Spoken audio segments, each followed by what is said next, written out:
Urgent matters of state are awaiting my attention. My convoy will be departing for the capital within the hour. I'm afraid this is all the time I can spare you. So do please forgive me for skipping the lengthy and well-deserved congratulations. Dresden was taken quickly, even more quickly than I'd anticipated. Every death is an irretrievable loss, but considering the scale of our forces, the losses among our troops are tolerable. Morale is high among the Crusade forces that were entrusted to you. You handled the command superbly. I never doubted your personal ability to deal with the demons. I knew that you could become a living symbol for people to follow. That you have now displayed a decent head for tactics is a pleasant surprise. I believed in your success and prepared for this outcome after a fashion. I brought a reward to personally bestow upon my Knight Commander. But now, I think this reward is insufficient. So please, accept one more gift from me personally. And thank you for what you have done for the Crusades. Now on to the main matter. The Sword of Valor has been returned to us. Touching it has awoken your power and changed the great relic beyond recognition. Many clerics are at a loss to interpret this unexpected turn. Is it an omen? Happenstance? A warning? Only one thing can be said for certain. Your power is astonishing and unlike anything ever seen before. Something has changed in you. The warriors of heaven used to come to aid us in our holy war, and even the hand of the Inheritor, our Yomede's herald, once set foot on the land of Mendev. I accepted a blessing from him. I fought shoulder to shoulder with other angels. But this is the first time I've ever seen the might of heaven in a mortal. I am in awe of your transformation. There, I have said all I wish to. Is there anything you wish to discuss with me before I depart? The architect of the World Wound? Here? And she allowed you to simply dispose of Stanchion Vane and claim the Sword of Valor? This is a very worrying development. Aurelia was more dangerous than a dozen Balors, and more cunning and deceitful than a score of succubi. In the 100 years of the Crusades, our forces have very rarely encountered her, but when we did, it always led to something terrifying. I think she has taken an interest in you and your power. It was to be expected, of course, and it worries me more than anything else. Sooner or later, we shall have to take a stand against Aurelu and deal with her once and for all. But I thought we would have time to prepare. Be careful. And if the architect reappears, treat her as you would a demon lord. The Baylor Dorazand, one of Daskari's generals. He, Hep Zamira, and the Echo of Daskari are some of the most notable demons in the Abyssal Forces. You will soon learn these names. Dorazand has not been sighted by our scouts for a long time, and his appearance at Dresden was an unexpected development. But we must grow accustomed to surprises such as this. The ability to move at will through space is one of the demon's most unpleasant hallmarks. Fortunately, the Sword of Valor takes care of that problem for the areas around Dresden. Very well. Then I shall take my leave. Irabeth will bring you up to speed on the situation in the city and surrounds, and together, you can decide on what next steps to take. Good luck, Commander. Remember, this is but the first step. The road ahead will be long and difficult. Allow me also to congratulate you on your victory, Commander. We won the battle for Dresden, but this war is far from over. The demons know our true strength, so we must brace ourselves for a merciless counterattack. They will do everything they can to gain control of the city and destroy you personally, and all of us along with you.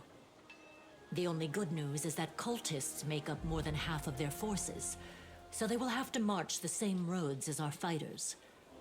If they were all demons, they could appear here instantaneously and lay siege to the city.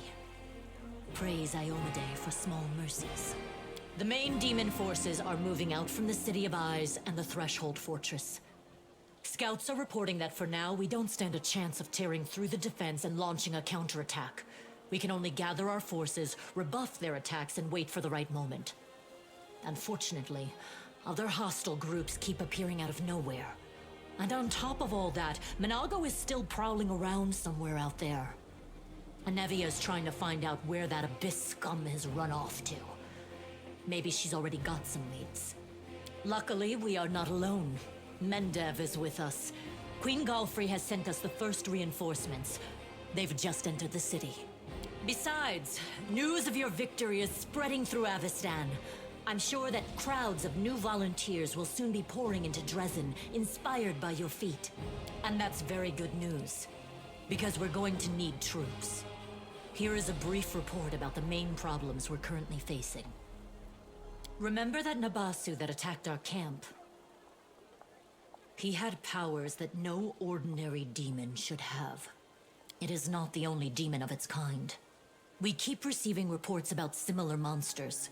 All isolated cases for now.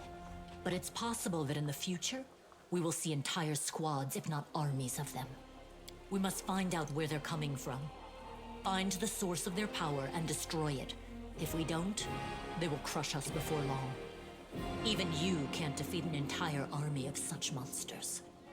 We can usually spot armies of demons in advance, as their hordes march along the Grey Road from Eyes or Threshold. But sometimes packs of them appear out of nowhere. They're managing to avoid our scouts somehow and sneaking into our territory. If we don't solve this problem, we cannot attack. The demons will just appear at our backs, block off the gorges and cut us off from Dresden. Anevia is trying to find out how the demons are getting into our territory, but she hasn't succeeded yet. Talk to her. She will tell you more about what she's doing. Yes, it disappeared without a trace during a mission. We didn't even find any bodies. Maybe someone abducted them, or there's some natural threat in the area. We can't rule out the possibility of desertion, either. The troop was patrolling the southern road out of the city. The last surviving settlements of Sikoris lie in that direction. But after the siege of Dresden, contact with them was lost. Hardly any of the inhabitants survived once the demons invaded the area. That's where I started the search. As if we didn't have enough problems with demons already. Now there's a wild dragon in the vicinity. Luckily, it's not part of the demon army. If the demons had a dragon on their side, it could pose a serious threat. But there's very little food in the World Wound, and the dragon doesn't seem to have a taste for demons and cultists. She keeps attacking small squads of crusaders, picking off those who fall behind, ravaging supply trains. The dragon's been sighted frequently in the sky, but we don't know exactly where her lair is. We have someone to help with this, though. Do you remember the dwarf who bravely attacked the Baylor in front of the Citadel during the siege? He is back in the city, and he doesn't mind hunting this dragon, apparently. Go talk to him in the tavern. We might be able to help each other. There are a few pleasant matters. At the Queen's command, the Crusaders who took part in the attack have had their pay doubled, and medals will be awarded to those who were particularly outstanding in battle. You know one of them. The Knight Elan from the Houndhearts. He led a troop of Nerosian recruits and brought them to the main forces, and later drew the demons' attention in the battle with the Baylor, allowing the wounded to be rescued. There is one more thing. As you know, there is a vast dungeon under Dresden. It's almost empty now. The only prisoner is Nuradendawar, the traitor you caught. We've temporarily placed the body of Staunton Vane in the dungeon. You slew him. What are your orders regarding his body? Anevia thinks we should burn it quietly and forget about it. Some want to see his corpse displayed in the square, but I don't think we should behave like demons and barbarians.